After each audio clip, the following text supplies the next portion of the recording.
إن الحمد لله نحمده ونستعينه ونستغفره ونعوذ بالله من شرور أنفسنا ومن سيئات أعمالنا من يهده الله فلا مضل له ومن يضلل فلا هادي له أشهد أن لا إله إلا الله وحده لا شريك له وأشهد أن محمدا عبده ورسوله لا نبي بعده اللهم صل على محمد وعلى آله وصحبه ومن تبعهم بإحسان إلى يوم الدين أما بعد قال الله تعالى في كتابه الكريم أعوذ بالله من الشيطان الرجيم بسم الله الرحمن الرحيم يا أيها الذين آمنوا اتقوا الله وقولوا قولا سديدا يصلح لكم أعمالكم ويغفر لكم ذنوبكم ومن يطع الله ورسوله فقد فاز فوزا عظيما وقال الله تعالى إن الذين آمنوا وعملوا الصالحات أولئك هم خير البرية. Sesungguhnya orang-orang yang beriman dan mengerjakan amal soleh, mereka lah sebaik-baik makhluk.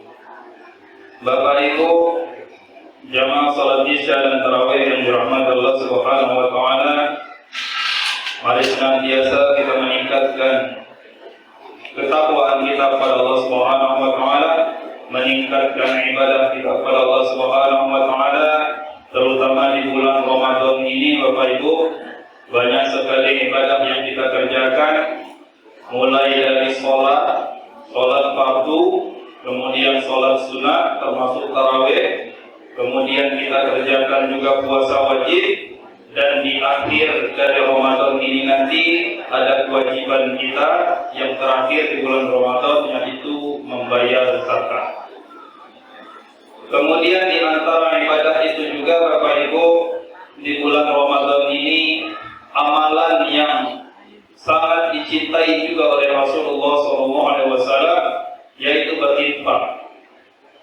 Maka Bapak Ibu yang sama-sama mengharapkan ridha Allah Subhanahu wa taala, di masjid kita ini ada kotak infaknya, Bu. Jangan sampai kotak infak itu numpang lewat saja. Lewat depan ibu isi. Lewat depan bapak-bapak isi. Jangan sampai dari ujung ke saling dorong. Tinggal didorong sampai ke ibu yang ujung. Berkaitan dengan infak ini, Bapak Ibu, dalam Quran surah Ali Imran ayat 92, Allah Subhanahu wa taala berfirman, "Lan tanalul birra hatta tunfiqu mimma tuhibbun wa ma tunfiqu min syai'in fa innallaha bihi 'alim." Kata Allah dalam ayat ini, Bu, kamu sekali-kali tidak akan memperoleh kebajikan yang sempurna sebelum kamu menginfakkan sebagian harta yang paling kamu cintai. Apapun yang kamu infakkan, sesungguhnya Allah Maha mengetahui tentangnya. Maka Bapak Ibu, ibu-ibu yang di belakang, kalau tarawih bawa cincin emas, bawa gelang emas, ibu-ibu belum mendapatkan kebajikan yang sempurna sebelum cincin emas itu ibu masukkan ke dalam kotak infak. Jadi kotak infak lewat, masukkan Bu cincin emas itu. Nanti Pak Ketua kita yang jual di toko emas. Lebih afdol lagi kalau Bapak Ibu masukkan beserta surat-suratnya. Alhamdulillah. Nanti insya Allah berlipat-lipat. Kemudian juga Bapak Ibu, kalau kita lihat dalam Quran surah Al-Baqarah ayat 267, ini masih berkaitan dengan infak, berkaitan dengan pemberian dan menerima. Ibadah kita ada yang memberi dan ada yang menerima. Jadi infak, sedekah, kemudian nanti mungkin juga Bapak Ibu membayar fidyah, membayar zakat mal, zakat penghasilan. Maka perhatikan ayat ini juga Bapak Ibu. Maka Allah Subhanahu wa taala dalam Quran surah Al-Baqarah ayat 267, "Wala tayammamul khabitha minhu tunfiquna wa lastum bi'afizihi illa an tuhmidu fi." Kata Allah dalam ayat ini, janganlah kamu memilih sesuatu yang buruk untuk kamu infakkan. Janganlah kamu menginfakkan sesuatu yang kalian saja tidak senang dengan itu. Saya kasih contoh nih Bapak Ibu. Bapak Ibu berangkat sholat tarawih dari rumah, bawa dompet, di dalam dompet itu ada uang 5.000 2 lembar. Yang satu lembarnya uang 5.000 baru, masih licin, masih keras, masih wangi, mantapnya kalau ditengok di dalam dompet. 5.000 yang satu lagi itu sudah rasa hidup dan mati. Sudah setahun keliling di pasar Panorama. Hari ini di tukang ikan, besok dioper lagi di tukang ayam, besok dioper lagi di tukang daging. Sudah kumuh, jelek, sudah dicoret-coret, sudah rusak. Yang penting masih laku. Nah, pertanyaan saya, jawab yang jujur Bapak Ibu. Duit yang mana yang Bapak Ibu masukkan ke kotak infak? Kebanyakan pasti yang umum yang dimasukkan. Kata Allah Subhanahu wa taala, jangan kalian infakkan sesuatu yang kalian saja tidak senang. Apalagi kita kasih ke rumah Allah. Malaikat bingung mau mencatatku. Weladaniku manulah 40.000 duit buruku. Begitu juga nanti dengan ketika kita membayar fidyah. Ketika Bapak Ibu nanti ada yang harus membayar fidyah. Fidyah itu memberi makan orang miskin Bapak Ibu. Jangan kemudian Bapak Ibu mengambil porsi makanan yang Bapak Ibu sendiri saja tidak selera makannya. Misalkan nasi campur sayur terong, misalkan nasi campur telur dadar. Kita sendiri saja kurang nafsu untuk memakannya, kemudian porsi itu kita jadikan acuan untuk membayar fidyah.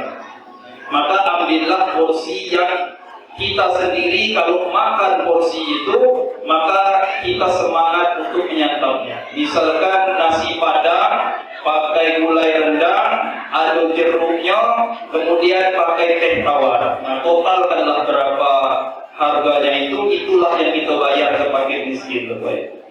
Jadi apa yang kita kasih, yang diinfakkan di jalan Allah Subhanahu wa taala ini, jangan sampai kita di hati kita ini memilih yang kita bayar yang mungkin tidak galak lagi, Pak. Termasuk juga nanti yang bayar zakat penghasilan dan lain sebagainya. Dikumpulkan uang di atas meja di rumah, dikumpulkan. Yang baru-baru disisipkan untuk THR anak cucu, tapi yang buruk-buruk dikasih kepada dia zakat. Kita pun tidak enak, tidak suka untuk memegangnya, tapi kita infakkan. Maka dua hal ini berkaitan dengan infak, mari kita perhatikan Bapak Ibu. Yang pertama, tadi harta yang paling kita cintai, dan yang kedua kita berikan yang terbaik, yang kemudian yang kita kasih itu jangan sampai kita sendiri pun tidak suka. Kemudian Bapak Ibu yang rahmat Allah Subhanahu wa taala, tema kita malam hari ini amal ma'ruf nahi mungkar. Kalau tidak salah saya 2 tahun yang lalu pernah saya sampaikan juga. Bapak Ibu yang dirahmati Allah Subhanahu wa taala, yang pertama dalam Quran surah Al-Anfal ayat ke-25, Bapak Ibu, Allah Subhanahu wa taala berfirman yang artinya, peliharalah dirimu dari siksaan yang tidak hanya menimpa orang-orang yang zalim saja di antara kamu. Jadi Allah itu menyiksa bukan cuma orang-orang zalim saja, orang-orang taat pun bisa kena siksa Allah Subhanahu wa taala. Dalam hadis riwayat Ahmad, Abu Dawud dan At-Tirmidzi, Rasulullah SAW bersabda, sesungguhnya apabila manusia melihat kemungkaran di antara mereka, kemudian tidak mencegahnya, tidak mengingkarinya, maka dikhawatirkan Allah akan menimpakan siksanya secara merata kepada mereka. Contohnya di perumahan Geraha Emas ini, warganya 100 orang, 90 orang itu orang taat semua, rajin ke masjid, ibu-ibu rajin pengajian, rajin berinfak, rajin puasa. 10 orangnya tukang mabuk, tukang zina, tukang judi. 90 orang ini tadi tahu kelakuan dari 10 orang ini tadi, melihat perbuatan maksiat yang mereka lakukan. Tapi 90 orang ini diam, Bapak Ibu, masa bodoh. Kalau bahasa kita terserahlah situ. Tidak berjudilah. Aku nyuruh tidak, melarang tidak.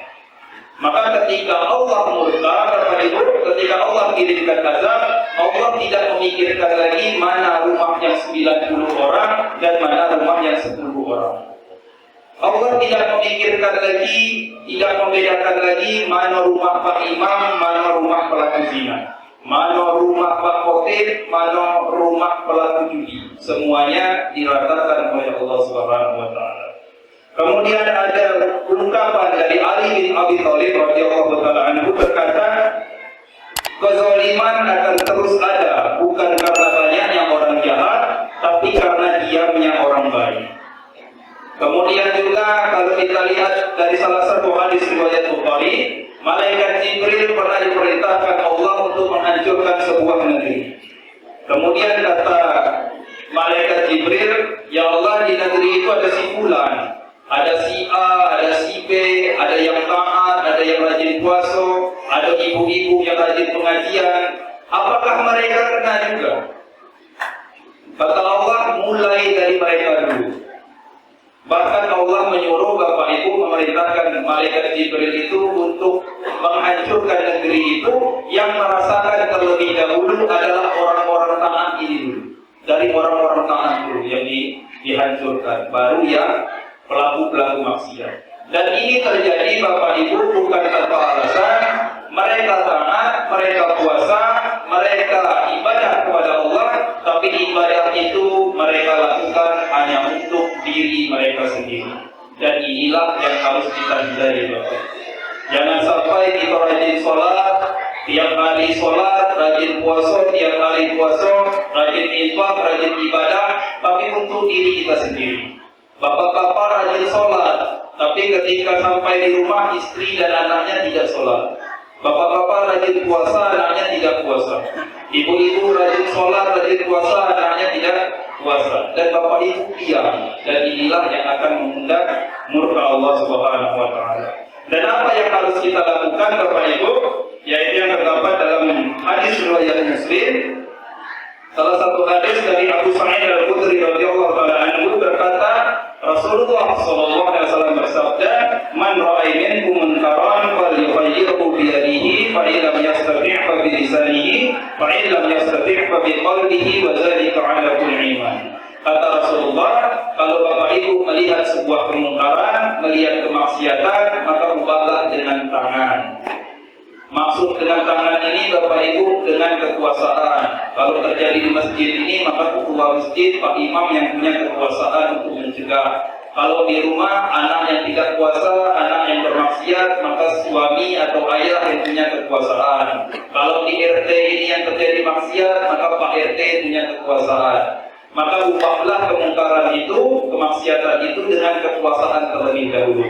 Kalau Bapak Ibu tidak sanggup, maka yang kedua, ubahlah dengan lisan. Kita sampaikan secara baik-baik, secara benar, di waktu yang tepat, kondisi yang tepat.